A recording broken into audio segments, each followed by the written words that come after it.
ओम शांति। इस महायज्ञ की आदि रत्न एक विशेष आत्मा हमारी भूरी दादी का अव्यक्त दिवस है। जानते हैं उनके बारे में।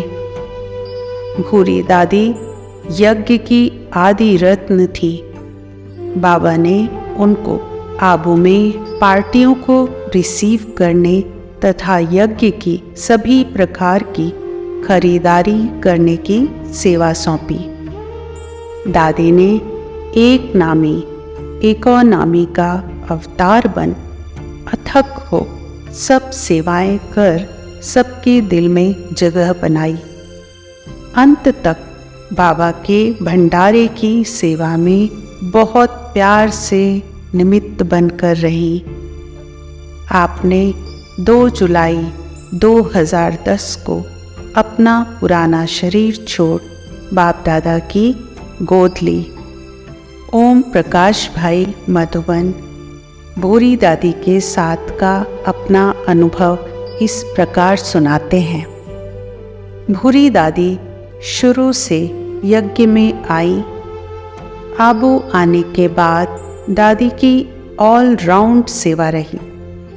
उन दिनों यज्ञ का कोई यातायात साधन नहीं था। बाबा के बच्चे चाहे कोई रात की गाड़ी से आता था या दिन की गाड़ी से, सबको आबू रोड में रिसीव करके ऊपर पांडव भवन में बाबा तक पहुंचाने की सेवा अथक रूप से भूरी दादी ने की।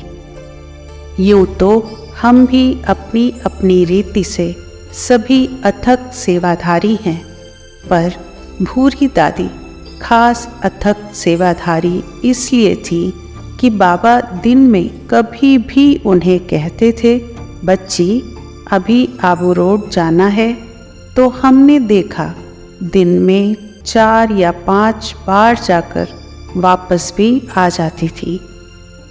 नीचे ऊपर आने जाने के लिए उस समय बस के अलावा और कोई साधन नहीं था।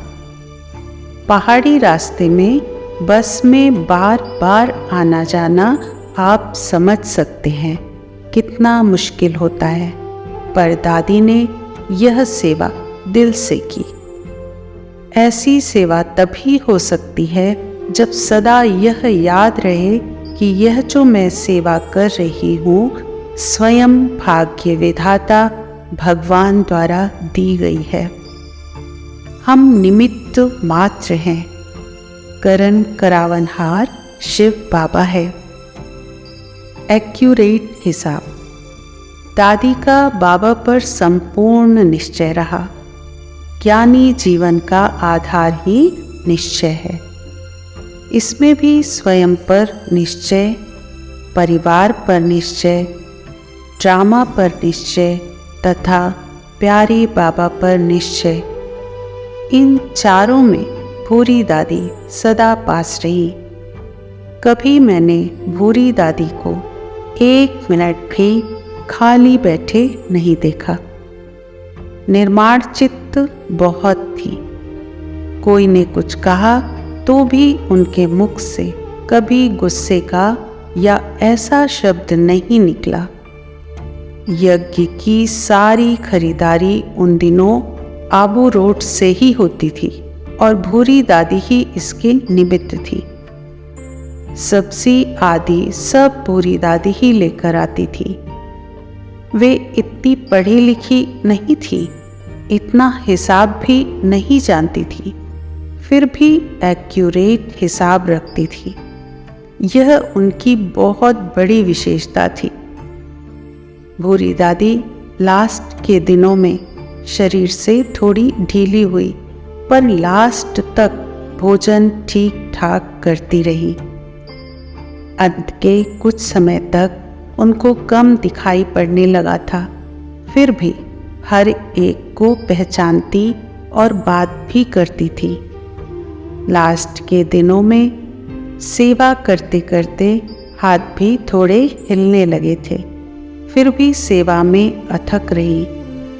सभी त्योहारों पर दादी को खर्ची भी अवश्य देती थी।